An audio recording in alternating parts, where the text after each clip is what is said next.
प्रधानमंत्री नरेंद्र मोदी का मन की बात आसंतु सीधा सुनिबा। और हमने देखा चंडीगढ़ के वीडियो तो काफी वायरल हुए थे। सोशल मीडिया पर कविताएं लिखी जा रही थी, संकल्प गीत गाए जा रहे थे, छोटे छोटे बच्चे पेंटिंग्स बना रहे थे जिनमें बड़े संदेश छुपे थे। मैं अभी 3 दिन पहले बीकानेर गया था। वहां बच्चों ने मुझे ऐसी ही एक पेंटिंग भेंट की थी। ऑपरेशन सिंदूर ने देश के लोगों को इतना प्रभावित किया है कि कई परिवारों ने इसे अपने जीवन का हिस्सा बना लिया है। बिहार के कटिहार में, यूपी के कुशीनगर में और भी कई शहरों में उस दौरान जन्म लेने वाले बच्चों का नाम सिंदूर रखा गया है।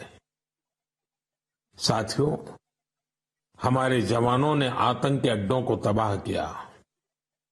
यह उनका अदम्य साहस था और उसमें शामिल थी भारत में बने हथियारों, उपकरणों और टेक्नोलॉजी की ताकत। उसमें आत्मनिर्भर भारत का संकल्प भी था। हमारे इंजीनियर्स, हमारे तकनीशियन, हर किसी का पसीना इस विजय में शामिल है। इस अभियान के बाद पूरे देश में वोकल फॉर लोकल को लेकर एक नई ऊर्जा दिख रही है। कई बातें मन को छू जाती है। एक माँ बाप ने कहा, अब हम अपने बच्चों के लिए सिर्फ भारत में बने खिलौने ही लेंगे।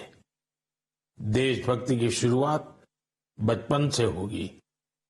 कुछ परिवारों ने शपथ ली है, हम अपनी अगली छुट्टियां देश के किसी खूबसूरत जगह में ही बिताएंगे। कई युवाओं ने मेड इन इंडिया का संकल्प लिया है, वो देश में ही शादी करेंगे। किसी ने ये भी कहा है, अब जो भी गिफ्ट देंगे वह किसी भारतीय शिल्पकार के हाथों से बना होगा। साथियों, यही तो है भारत की असली ताकत, जन मन का जुड़ाव, जन भागीदारी। मैं आप सबसे भी आग्रह करता हूं, आइए इस अवसर पर एक संकल्प लें। हम अपने जीवन में जहां भी संभव हो देश में बनी चीजों को प्राथमिकता देंगे। यह सिर्फ आर्थिक आत्मनिर्भरता की बात नहीं है, यह राष्ट्र के निर्माण में भागीदारी का भाव है। हमारा एक कदम भारत की प्रगति में बहुत बड़ा योगदान बन सकता है। साथियों, बस से कहीं आना जाना कितनी सामान्य बात है, लेकिन मैं आपको एक ऐसे गांव के बारे में बताना चाहता हूं जहां पहली बार एक बस पहुंची।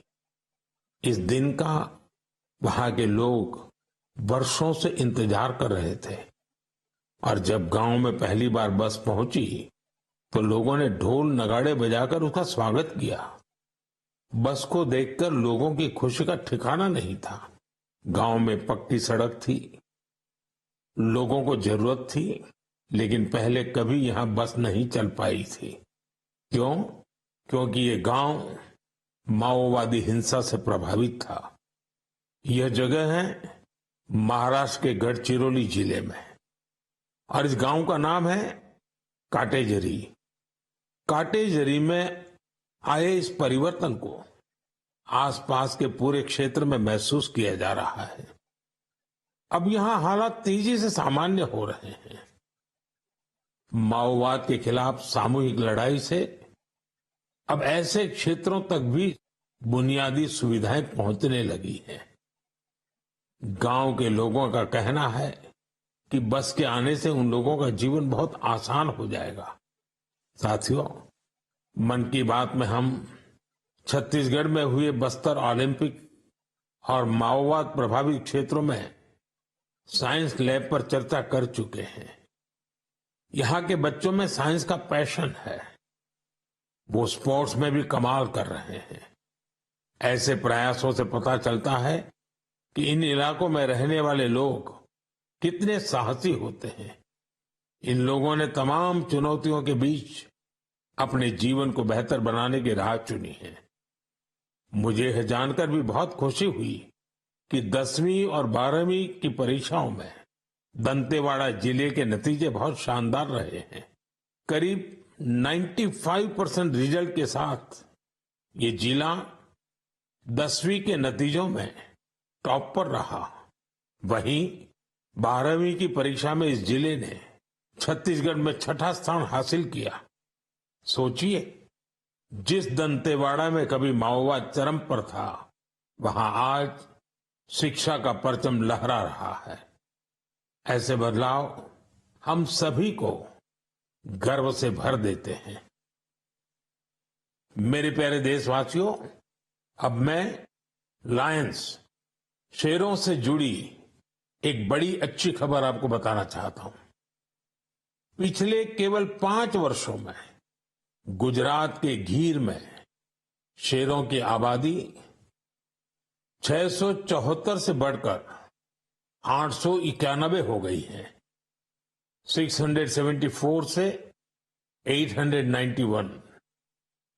लायन सेंसस के बाद सामने आई शेरों की ये संख्या बहुत उत्साहित करने वाली है। साथियों, आप में से बहुत से लोग यह जानना चाह रहे होंगे कि आखिर ये एनिमल सेंसस होती कैसे है। ये एक्सरसाइज बहुत ही चुनौतीपूर्ण है। आपको यह जानकर हैरानी होगी कि लायन सेंसस 11 जिलों में 35,000 वर्ग किलोमीटर के दायरे में की गई थी। सेंसस के लिए टीमों ने राउंड द क्लॉक यानी 24 घंटे इन क्षेत्रों की निगरानी की। इस पूरे अभियान में वेरिफिकेशन और क्रॉस वेरिफिकेशन दोनों किए गए। इससे पूरी बारीकी से शेरों की गिनती का काम पूरा हो सका। साथियों, एशियाटिक लायन की आबादी में बढ़ोतरी ये दिखाती है कि जब समाज में ओनरशिप का भाव मजबूत होता है तो कैसे शानदार नतीजे आते हैं। कुछ दशक पहले गीर में हालात बहुत चैलेंजिंग थे, लेकिन वहां के लोगों ने मिलकर बदलाव लाने का बीड़ा उठाया। वहां लेटेस्ट टेक्नोलॉजी के साथ ही ग्लोबल बेस्ट प्रैक्टिसेस को भी अपनाया गया। इसी दौरान गुजरात ऐसा पहला राज्य बना जहां बड़े पैमाने पर फॉरेस्ट ऑफिसर के पद पर महिलाओं की तैनाती की गई।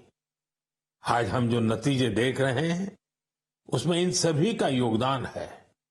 वाइल्ड लाइफ प्रोटेक्शन के लिए हमें ऐसे ही हमेशा जागरूक और सतर्क रहना होगा। मेरे प्यारे देशवासियों, 2-3 दिन पहले ही मैं पहली राइजिंग नॉर्थ ईस्ट समिट में गया था। उससे पहले हमने नॉर्थ ईस्ट के सामर्थ्य को समर्पित अष्टलक्ष्मी महोत्सव भी मनाया था। नॉर्थ ईस्ट की बात ही कुछ और है। वहां का सामर्थ्य, वहां का टैलेंट वाकई अद्भुत है। मुझे एक दिलचस्प कहानी पता चली है क्राफ्टेड फाइबर्स की। क्राफ्टेड फाइबर्स ये सिर्फ एक ब्रांड नहीं, सिक्किम की परंपरा, बुनाई की कला और आज के फैशन की सोच, तीनों का सुंदर संगम है। इसकी शुरुआत की डॉक्टर चेवांग नोरबू भूटिया ने। पैसे से वो वेटरनरी डॉक्टर है और दिल से सिक्किम की संस्कृति के सच्चे ब्रांड एम्बेसडर। उन्होंने सोचा क्यों न बुनाई को एक नया आयाम दिया जाए और इसी सोच से जन्म हुआ क्राफ्टेड फाइबर का। उन्होंने पारंपरिक बुनाई को मॉडर्न फैशन से जोड़ा और इसे बनाया एक सोशल एंटरप्राइज। अब उनके यहाँ केवल कपड़े नहीं बनते, उनके यहाँ जिंदगियां बुनी जाती है। वे लोकल लोगों को स्किल ट्रेनिंग देते हैं, उन्हें आत्मनिर्भर बनाते हैं। गांवों के बुनकर, पशुपालक और सेल्फ हेल्प ग्रुप, इन सबको जोड़कर डॉक्टर भूटिया ने रोजगार के नए रास्ते बनाए हैं। आज स्थानीय महिलाएं और कारीगर अपने हुनर से अच्छी कमाई कर रहे हैं।